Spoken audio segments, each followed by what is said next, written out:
Today we're going to go through how you can put together your own budget baller setup and replace everything you might have for your gaming.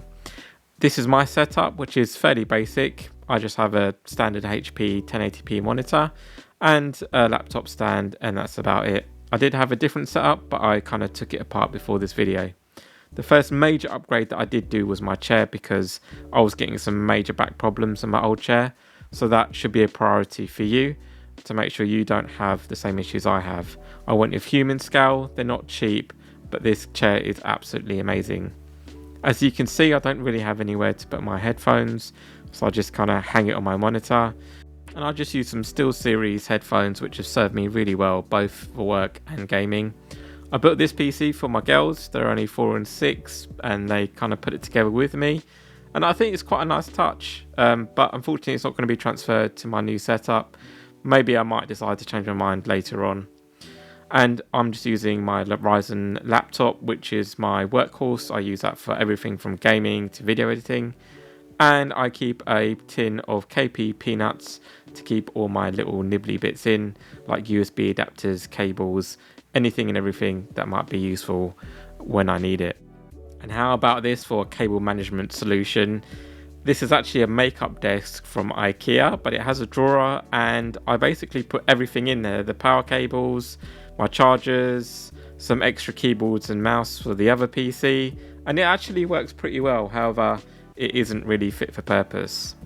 Now, just going from my current monitor, it is a HP 1080p monitor. I got it for £60 off Facebook Marketplace, and to be honest, it has served me really well. I ran a video which was mainly for OLED panels, ran it at the highest resolution I could, and you can see a little bit of bleeding. It's never going to be as good as an OLED, but to be honest, I'm really impressed with this old HP monitor. The video quality and image quality is actually very good, especially for something that's probably close to around about 10 years old, I'd reckon. But I think it's time for me to upgrade, and for me it's more about retail space and also doing a bit of gaming on the side, as well as a bit of video editing. This monitor of course doesn't support HDR, and just a little bit of a run through on some Cyberpunk. It looks okay, not brilliant or amazing, but you can certainly game on here and have an enjoyable experience. But of course this monitor doesn't have a high refresh rate. I think it's limited to 60 Hz. It doesn't have motion blur, it doesn't have FreeSync, it just doesn't have any of the niceties that you would expect out of a modern gaming PC. And to be honest, I didn't think there was much point in really testing out any other games on this monitor. So I just wanted to test my monitor, and actually it's still in perfect condition. But with that, let's get on with the upgrade and see what we've got first.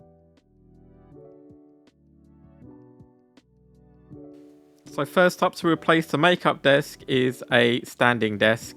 I did a lot of research into this, and FlexiSpot was one of the highly rated ones. You can buy much cheaper ones off of Amazon and other marketplaces, but they tend to use thinner wood, and I really wanted to make sure that the quality of the product was actually real wood and other, actual components. Plus I wanted to make sure that the desk would last.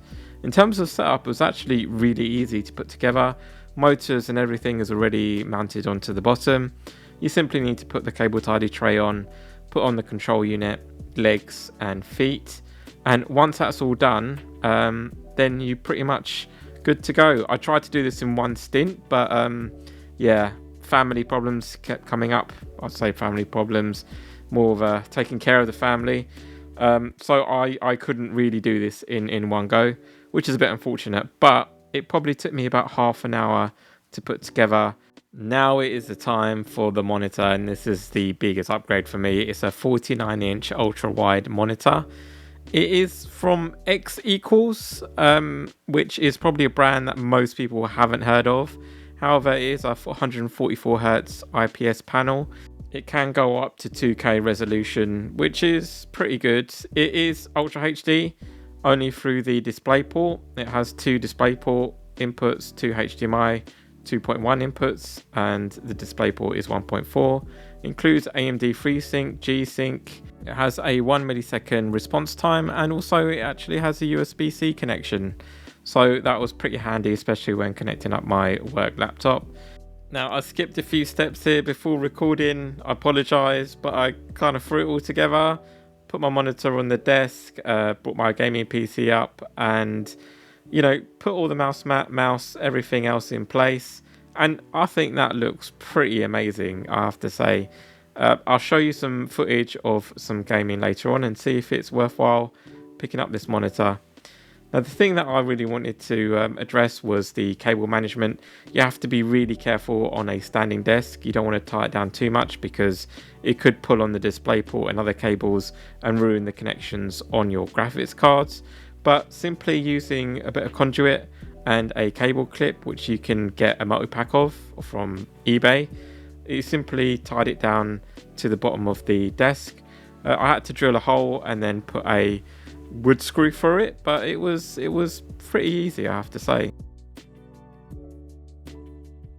Cool, so I had to do some 3D printing, and I 3D printed a couple of clamps to hold my USB-C cables to the end of the desk, and they worked pretty well actually. Locked them in nice and tidy whenever I needed to connect my laptop to the monitor. Now, of course, I needed a webcam for work reasons. I needed that privacy just so I don't get spied on. I don't really feel comfortable people watching me. Some more 3D printed parts. Yes, I know you may not have a 3D printer, but it's so much fun printing parts and modifying my desk. And these brackets are actually used to hold my laptop under the desk. And yeah, it's a great solution. You can just slide your laptop in and out and connect it to the monitor, or even connect it underneath the desk if you really felt so inclined to do so. It was simple. Make sure you don't drill too deeply, and just using a couple of screws to hold it in place. And as much as I wanted to, I can't carry on using my KP Peanuts pot, so I got a tray that simply just sticks onto the bottom of the desk, but I will be using screws later.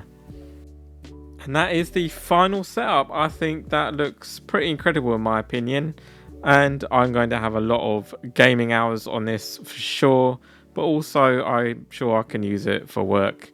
That handy drawer, I can probably shove a lot of things in there. It's quite handy having my laptop to hand, just pulls out from under the desk.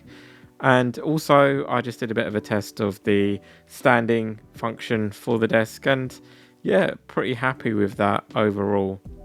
Now, just checking the quality of the monitor, and again using the same video that I used for the HP, just checking the black levels, you can see actually there's quite a lot of bleeding around the edges, and the main reason for that is because this is a IPS panel and not an OLED. So yeah, it's not so good with black levels. You're not going to get the same level of quality as you would with an OLED panel. As for gaming, however, you do have a lot of retail space, and yeah, it looks pretty incredible in my opinion, and you're going to get the ultra wide viewing angle. This is Cyberpunk running at 2K resolution. Of course, I'm using DisplayPort on this game, and I can't really complain. It is a really enjoyable experience having that extra viewing angles that you may not have on some other monitors. But of course, the quality isn't quite up there with some of the more expensive panels that you could get from the likes of Samsung and Alienware. Now, just having a look at Horizon 5, and yeah, I mean, it looks great. The cockpit view with this monitor, and I like driving with just the street view, and it's unbelievable having a monitor this size. It's absolutely brilliant. But again, yeah, you're not going to get the same level of detail that you're going to get with an Alienware or Samsung panel, but then those panels are double the price. This was $599, and you're going to be spending well over $1,000 for some of the bigger names in the industry. And for the money, I think it's good. I probably will spend 80% of my time working and around about 20% gaming in the evenings whenever I get a bit of time. And of course, fitting into that would be video editing, where I can see the whole timeline stretched out on the bottom.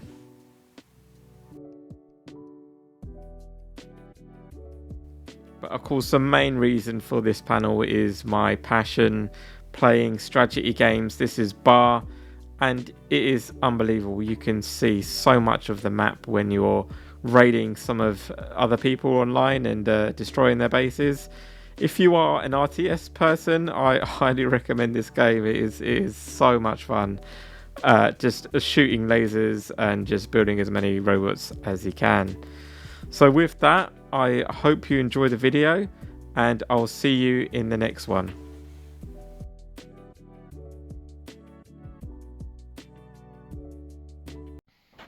Just as I finished doing this video, this monitor has broken, which is quite ironic, really. So yeah, my whole video is a waste of time. This is going back. I'm going to get a refund, and I think I'm going to get a different monitor brand. It's a bit unfortunate because I really enjoyed this monitor while it worked, but yeah, it's broken already. So my recommendation is don't buy this monitor because it won't last very long. I may come back with another video with a new monitor that does work, and I'll keep you posted as to what I pick up.